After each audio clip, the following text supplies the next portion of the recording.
Iran की राजधानी Tehran. हवा में बारूद और पुराने चिनार के पत्तों की मिलीजुली महक थी।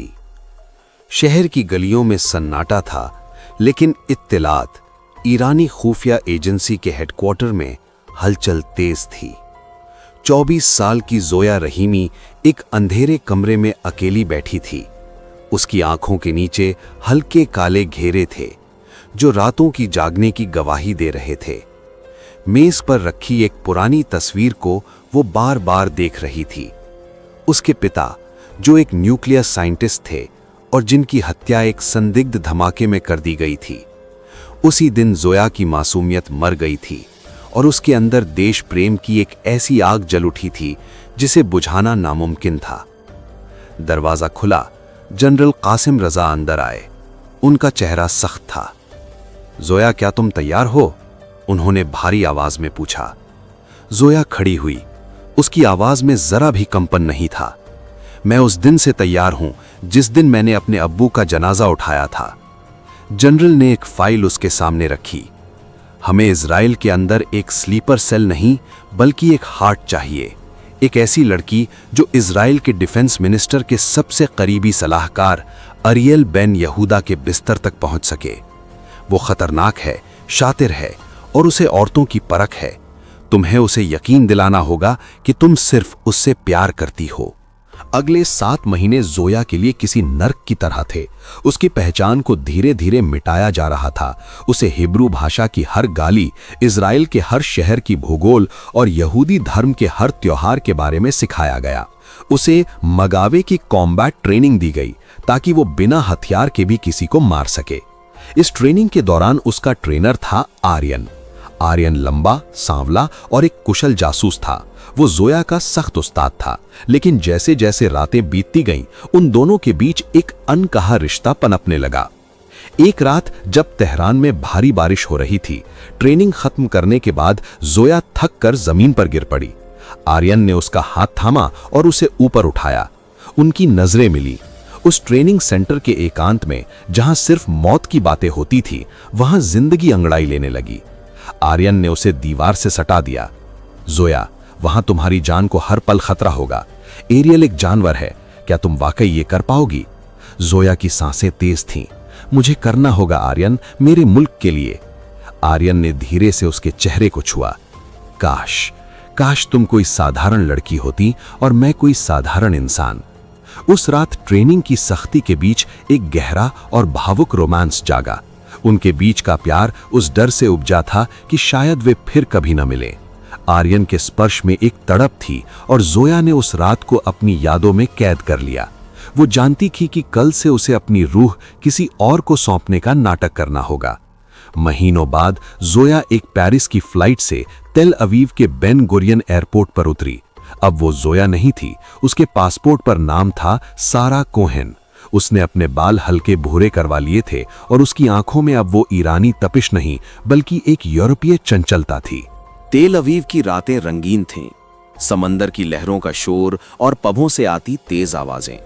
जोया ने एक हाई प्रोफाइल आर्ट गैलरी में काम करना शुरू किया। यह सिर्फ एक कवर था। उसका असली निशाना था एरियल बेन यहूदा। 2 हफ्ते बाद एक शाम एरियल उस गैलरी में आया। वो लंबा था। उसकी आंखों में एक अजीब सी चमक थी जो किसी को भी सम्मोहित कर दे। वो इजराइल की सेना का वो दिमाग था जिसने ईरान के खिलाफ कई ऑपरेशनों को अंजाम दिया था।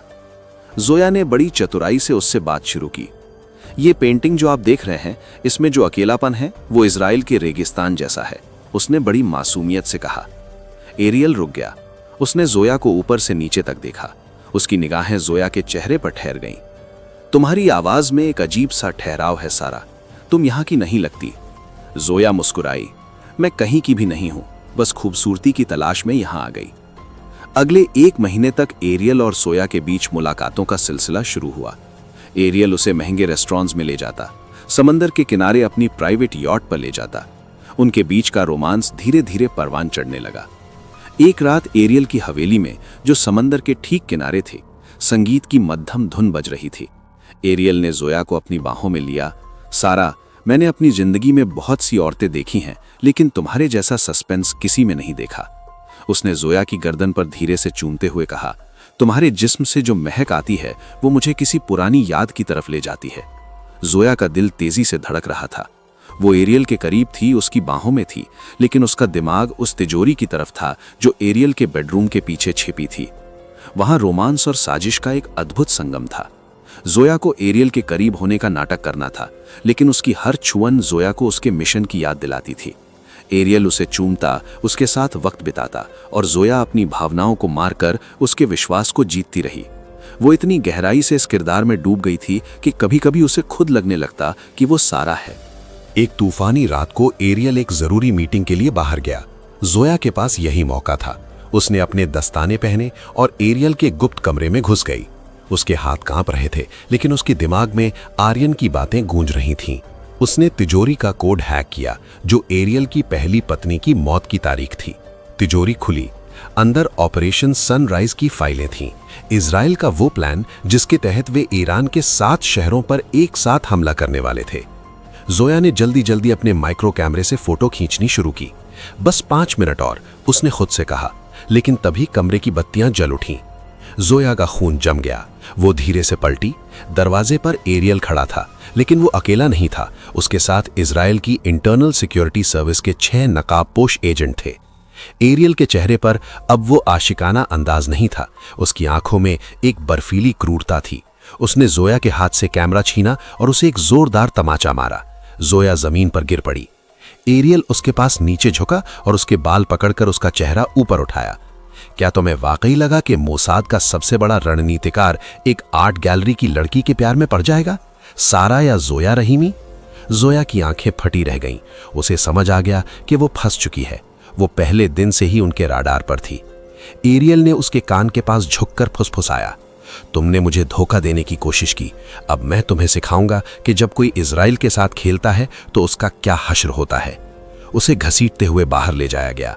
बारिश की बूंदें उसके चेहरे पर गिर रही थीं, लेकिन उसे सिर्फ अंधेरा नजर आ रहा था। उसे एक काले रंग की वैन में डाल दिया गया। वैन का दरवाजा बंद हुआ और जोया की चीखें इंजन के शोर में दब गईं। वैन के पीछे से एरियल ने कहा, इसे सेक्शन 13 ले जाओ, वहां जहां इसे मौत की दुआ मांगनी पड़े। वैन का दरवाज़ा खुला और ठंडी नम हवा जोया के चेहरे से टकराई। उसकी आंखों पर काली पट्टी बंधी थी, लेकिन उसे महसूस हो रहा था कि वो ज़मीन से काफ़ी नीचे ले जाई जा रही है। लिफ्ट के उतरने की आवाज़ और भारी लोहे के दरवाज़ों के खुलने की चीख ने उसके दिल की धड़कनें बढ़ा दी। जैसे ही पट्टी खोली गई, तेज़ सफ़ेद रोशनी ने उसकी आंखों को चुभा दिया। वो एक पत्थर के ठंडे कमरे में थी। दीवारों पर खून के पुराने धब्बे थे और हवा में सड़न घुली थी। ये इजराइल की वो गुप्त जेल थी जिसका नक्शों पर कोई वजूद नहीं था। इसे द वाइट होल कहा जाता था। सामने एरियल खड़ा था। उसने अपनी वर्दी उतार दी थी और एक सफ़ेद शर्ट के बटन खोले हुए थे। उसके चेहरे पर वो पुरानी मुस्कान नहीं थी, बल्कि एक शिकारी की संतुष्टि थी। स्वागत है जोया, उसने अपनी ठुड्डी को अपनी उंगलियों से जोर से दबाते हुए कहा। यहाँ न दिन है न रात, यहाँ सिर्फ मैं हूं और तुम्हारा गुनाह। अगले कई हफ्तों तक जोया को सोने नहीं दिया गया। उसे हॉल ऑफ मिरर्स में रखा गया, जहां हर तरफ उसकी अपनी ही डरी हुई शक्ल दिखती थी। हर 2 घंटे बाद तेज संगीत बजाया जाता, जिससे उसके कान फटने लगते। एक रात उसे एक लोहे की कुर्सी पर बांध दिया गया। एरियल उसके सामने बैठा था, हाथ में सिगार लिए। जोया, मुझे बस एक नाम चाहिए। तेहरान में तुम्हारा हैंडलर कौन है? क्या वो आर्यन है, वही जिससे तुम उस बारिश वाली रात में मिली थी? जोया का शरीर कांप उठा। उसे समझ आ गया कि मोसाद ने उसकी एक एक हरकत पर नजर रखी थी। मैं कुछ नहीं जानती, उसने फटी हुई आवाज में कहा। एरियल उठा और उसके करीब आया। उसने सिगार का धुआं जोया के चेहरे पर छोड़ा और धीरे से उसके कानों के पास फुसफुसाया, झूठ मत बोलो, तुम्हारी आंखें तुम्हारी जबान से ज्यादा सच बोलती हैं। उसने जोया की गर्दन पर उंगली फेरी। ये स्पर्श नफरत और एक अजीब सी चाहत का मिला जुला एहसास था। तुम्हें पता है जोया, जब तुम मेरी बाहों में होती थी तो मुझे लगता था कि शायद तुम वाकई मुझसे प्यार करती हो, पर तुमने मुझे एक मोहरा समझा। एरियल की आवाज में दर्द और गुस्सा दोनों थे। उसने बिजली का स्विच दबाया और जोया के जिस्म में एक तेज लहर दौड़ गई। उसकी चीख दीवारों से टकराकर वापस उसके पास आ गई, लेकिन कोई सुनने वाला नहीं था। अंधेरी कोठरी में अकेले पड़े हुए जोया को आर्यन की याद आती थी। उसे याद आता था कि कैसे आर्यन ने उसे ईरान की पहाड़ियों पर ले जाकर सितारे दिखाए थे। तेहरान की एक छोटी सी छत पर आर्यन ने जोया को अपनी बाहों में लिया था। जोया, अगर तुम वहां फंस गई तो मैं तुम्हें निकालने आऊंगा, चाहे मुझे पूरी दुनिया से लड़ना पड़े। जोया ने उसके सीने पर सिर रखकर कहा था, आर्यन, मैं सिर्फ तुम्हारे लिए वापस आऊंगी। जोया ने अपनी सूखी आंखों से दीवार की ओर देखा। क्या आर्यन को पता भी है कि वो कहां है? उसे महसूस हुआ कि उसकी रूह धीरे धीरे मर रही है। लेकिन तभी जेल की दीवार के छोटे से सुराख से एक आवाज आई, हिम्मत मत हारना जोया। वो आवाज धीमी थी लेकिन जानी पहचानी थी। जोया चौंक गई। क्या वो पागल हो रही थी या वाकई कोई और भी था जो उस नर्क में उसका साथी था? अगले दिन एरियल उसे एक अलग कमरे में ले गया। ये कमरा जेल जैसा नहीं था। वहां मखमली बिस्तर था, शराब की बोतलें थीं और हल्की रोशनी थी। आज हम जासूस और कैदी की तरह नहीं मिलेंगे, एरियल ने कहा। उसने जोया की बेड़ियां खोल दी। आज हम सारा और एरियल की तरह मिलेंगे।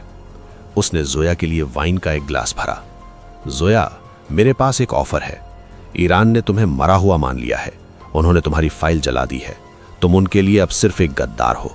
मेरे साथ जुड़ जाओ, मोसाद के लिए काम करो। मैं तुम्हें वो जिंदगी दूंगा जिसकी तुमने कल्पना भी नहीं की होगी। जोया ने नफरत से एरियल की ओर देखा। मैं मर जाऊंगी लेकिन अपने मुल्क को नहीं बेचूंगी। एरियल हंसा। तुम्हारा मुल्क? क्या तुम्हें पता है कि तुम्हें पकड़वाया किसने? उसने एक रिकॉर्डिंग बजाई। रिकॉर्डिंग में जनरल कासिम की आवाज थी। जोया अब हमारे काम की नहीं है। अगर वो पकड़ी जाती है तो उसे खत्म कर दो। वो हमारे मिशन के लिए एक बोझ है। जोया का दिल टूटकर बिखर गया। जिस देश के लिए उसने अपनी जान दांव पर लगा दी थी, उसने उसे एक रद्दी की तरह फेंक दिया था। एरियल उसके और करीब आया। उसने जोया को पीछे से अपनी बाहों में जकड़ लिया। जोया विरोध करना चाहती थी लेकिन उसकी हिम्मत जवाब दे गई थी। एरियल ने उसके बालों को सहलाया और उसके कंधों पर अपने होंठ रख दिए। सिर्फ मैं हूं जो तुम्हें बचा सकता हूं जोया, सिर्फ मैं। उस रात नफरत और बेबसी के बीच जोया और एरियल के बीच एक ऐसा पल आया जो सस्पेंस और जज्बातों की सारी हदें पार कर गया। वो एक डार्क रोमांस था जहां एक शिकारी अपने शिकार को प्यार कर रहा था और शिकार को पता नहीं था कि ये प्यार है या कोई नई साजिश। अगली सुबह जब जोया को वापस उसकी कालकोठरी में ले जाया गया तो उसे दीवार के पीछे से फिर वही आवाज सुनाई दी, जो तुमने सुना वो झूठ था जोया। जोया ने दीवार पर हाथ मारा। कौन हो तुम? सामने आओ। मैं वही हूं जिसे तुम 7 साल पहले मरा हुआ समझती थी। दीवार के पीछे का कैदी अपनी पहचान बताने ही वाला था कि तभी अलार्म बज उठा। पूरे जेल में हलचल मच गई। कमांडोज के पैरों की आवाजें आने लगीं। एरियल गुस्से में अंदर आया। उसे यहां से शिफ्ट करो, अभी। जोया को घसीटते हुए एक और गहरे तहखाने की ओर ले जाया जाने लगा।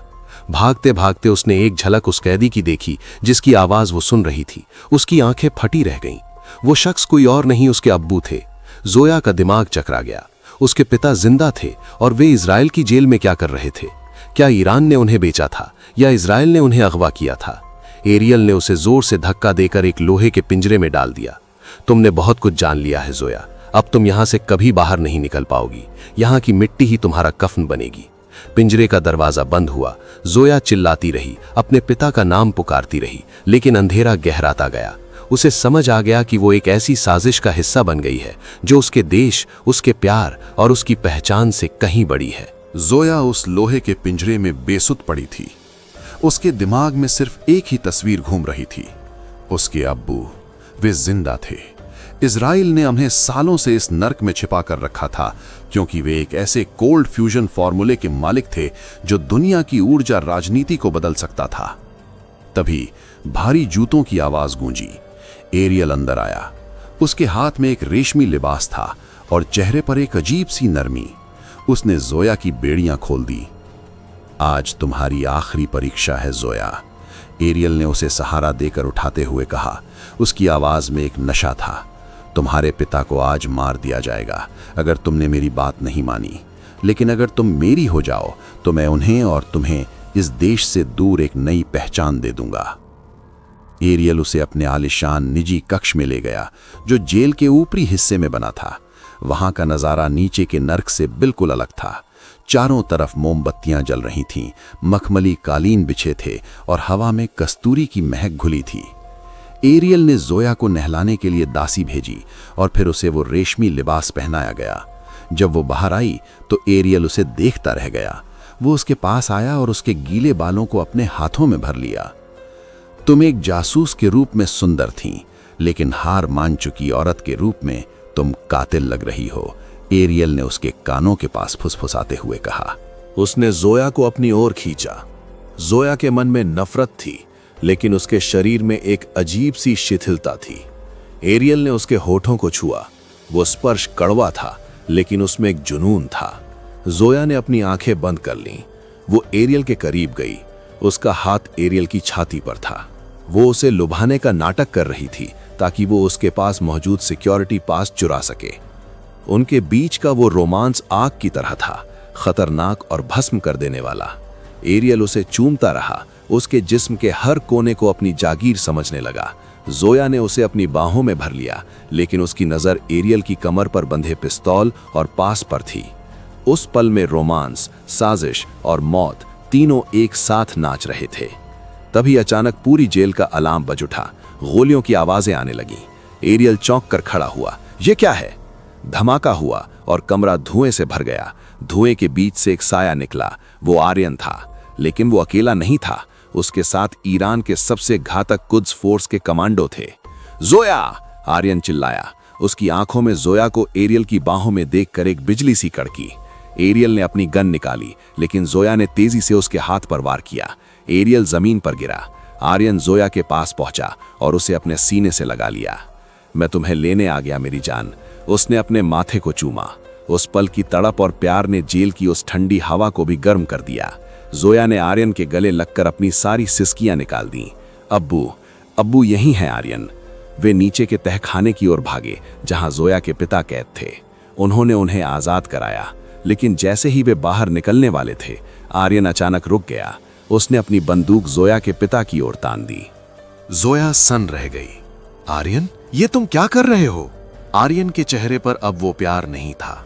जोया, मुझे माफ करना, लेकिन मेरा मिशन तुम्हें बचाना नहीं, बल्कि तुम्हारे पिता के दिमाग में मौजूद उस फॉर्मूले को हासिल करना है।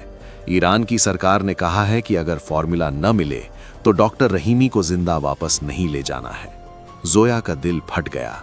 जिस इंसान से उसने प्यार किया, जिसके लिए उसने अपनी रूह बेची, वो भी उसे महज एक मोहरा समझ रहा था।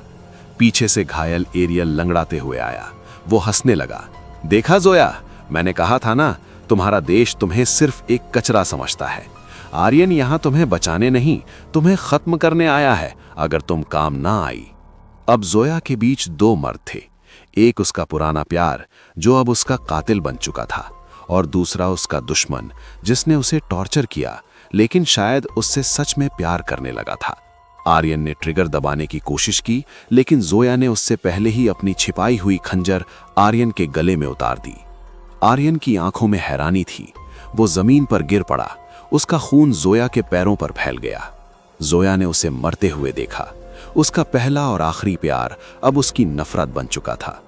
एरियल ने अपनी गन जोया पर तानी। अब तुम कहां जाओगी? इजराइल तुम्हें छोड़ेगा नहीं और ईरान तुम्हें जिंदा नहीं रखेगा। जोया ने अपने पिता का हाथ थाम लिया। उसने एरियल की आंखों में देखा। इंसान वहां जाता है जहां उसे जिंदगी मिले, मौत नहीं। जोया ने जेल के गैस पाइपलाइन पर अपनी गन से फायर कर दिया। एक जबरदस्त धमाका हुआ। आग की लपटें आसमान को छूने लगी। दोस्तों, कहानी का अंत सालों बाद होता है। इजराइल की जेल की फाइलों में जोया रहीमी और उसके पिता को मृत घोषित कर दिया गया। लेकिन दक्षिण अमेरिका के एक छोटे से समुद्र तटीय गांव में एक औरत अपनी छोटी सी आर्ट गैलरी में बैठी है।